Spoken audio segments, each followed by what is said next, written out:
Assalamualaikum warahmatullahi wabarakatuh. Saya Tias Nur Alia Safitri, NIM C93219109. Pada kali ini saya akan membahas mengenai jenis sengketa bersenjata dalam hukum humaniter internasional. Hukum humaniter internasional adalah seperangkat hukum yang bertujuan melindungi korban perang. Berdasarkan kenyataan korban sengketa bersenjata yang ada dan hakikat hukum internasional, itu timbullah dorongan untuk juga melindungi korban sengketa bersenjata non-internasional, seperti halnya korban sengketa bersenjata internasional. Dorongan itulah yang mendorong diaturnya sengketa bersenjata non-internasional dalam hukum humaniter internasional. Dalam hukum humaniter dikenal dua bentuk perang atau sengketa bersenjata, yaitu sengketa bersenjata internasional dan sengketa bersenjata non-internasional. Sengketa bersenjata internasional atau International Armed Conflict ialah konflik bersenjata yang terjadi antara dua atau lebih negara. Selain itu, yang termasuk juga dalam IAC, peristiwa pendudukan sebagian maupun keseluruhan wilayah suatu negara oleh negara lain, sekalipun tidak ada perlawanan bersenjata dalam pendudukan tersebut.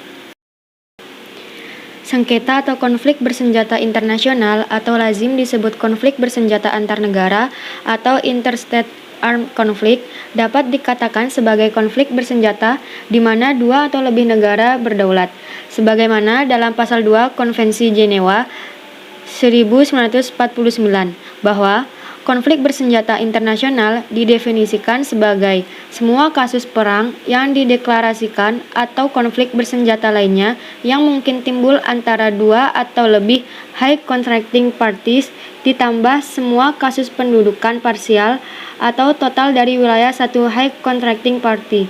Bahkan jika pendudukan itu tidak memperoleh perlawanan bersenjata dari kekuatan bersenjata setempat. Kemudian pada pasal 1 ayat 3 Protokol Tambahan 1 tahun 1977 menyatakan bahwa protokol ini berlaku dalam situasi sebagaimana dimaksud dalam pasal 2 Konvensi Jenewa 1949. Pasal 2 Konvensi Jenewa 1949 mengatur berlakunya konvensi dalam hal 1. Perang yang diumumkan, 2. Pertikaian bersenjata, sekalipun keadaan perang tidak diakui oleh salah satu pihak. Yang ketiga, pendudukan, sekalipun pendudukan tersebut tidak menemui perlawanan. Dan yang keempat, terhadap setiap negara, meskipun negara tersebut bukan peserta konvensi. Selanjutnya, mengenai sengketa bersenjata non-internasional.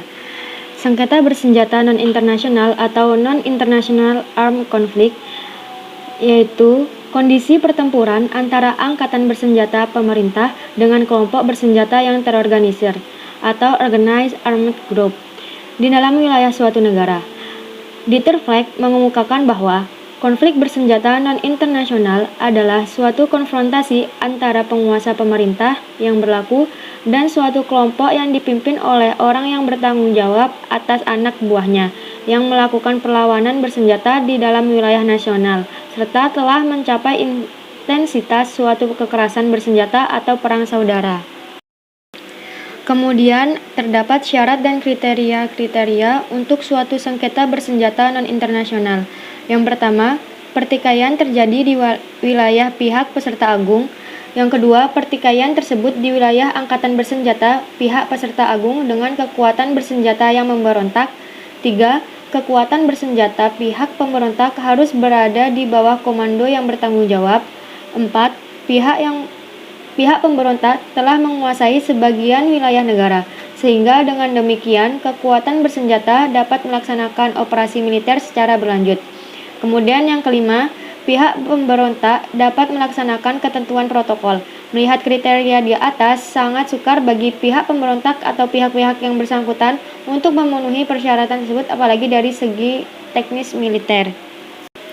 Dalam hal ini, sengketa bersenjata non-internasional bukanlah suatu urusan yang termasuk dalam bidang hukum internasional, khususnya hukum humaniter internasional. Sengketa bersenjata non-internasional termasuk urusan hukum nasional, sedang hukum humaniter internasional termasuk urusan hukum internasional. Namun, kenyataannya, sengketa non-internasional itu diatur dalam hukum humaniter internasional. Sengketa bersenjata non-internasional, walaupun sengketa terjadi di dalam negeri dengan sesama anak bangsa, tetapi ada aturannya di dalam hukum humaniter internasional, terutama yang menyangkut hak asasi manusia, yaitu dalam pasal 3 Konvensi Jenewa 1949 dan atau Protokol Tambahan 2 1977. Sekian, terima kasih pembahasan yang bisa saya sampaikan. Mohon maaf apabila ada kesalahan ucapan. Terima kasih. Wassalamualaikum warahmatullahi wabarakatuh.